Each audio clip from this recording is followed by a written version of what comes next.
எல்லா புகழும் இறைவனுக்கே. Welcome back to Hira nursery garden. இன்றைய பதிவானது நான் ஆன்லைனில் வாங்கின சாமந்தி செடியை பற்றியது. அதாவது 10 கலர் வந்து 150 ரூபான்னுட்டு ஒரு நர்சரி, ஒரு ஃபேமஸ் நர்சரியில் போட்டிருந்தாங்க. நானும் அதில் ஆர்டர் பண்ணினேன். அடிக்கடி ஆர்டர் பண்ணி ஏமாந்துருக்கேன். இருந்தாலும் இந்த தடவையாவது நமக்கு நல்ல பிளான்ட் வரும்னுட்டு நினச்சேன். பொதுவாக சாமந்தி கட்டிங்ஸ் நம்ம போட்டோன்னா 10 நாரில் வேர் பிடிக்கும்.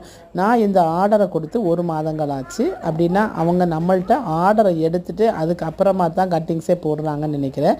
ஏன்னா கட்டிங்ஸ் வந்து ரொம்ப வெல் ரூட்டடாக இல்லை, ஆனால் ரூட்டு இருக்குது. ஒரு சில பிளான்ட் வந்து அழுவியே இருக்குது. நான் காட்டுறேன். அதே மாதிரி இதை பாருங்கள், இதில் மொட்டு இருக்குது. மொட்டு இருக்கக்கூடிய எந்த ஒரு பிரான்ச்சையும் நாங்கள் போட மாட்டோம். ஏன்னா அதுக்கு மேலே அந்த செடி வந்து வளரவே வளராது. சாமந்தியை பொறுத்த வரைக்கும் பூத்ததுக்கப்புறமா வளரணுன்னா எல்லாத்தையும் கட் பண்ணி விட்டு தான் நம்ம வளர வைப்போம். ஆனால் கட்டிங்ஸையே கட் பண்ணால் என்ன ஆகும்? அதனால் எல்லோரும் உஷாராக இருங்க. என்னை மாதிரி ஏமாந்துடாதீங்க. தரமான கட்டிங்ஸை கொடுத்து காசை வாங்கினா பிரச்சனை இல்லை. நான் ஏற்கனவே 2 தடவை ஏமாந்துட்டேன். இது 3ஆவது தடவை. நன்றி, வணக்கம்.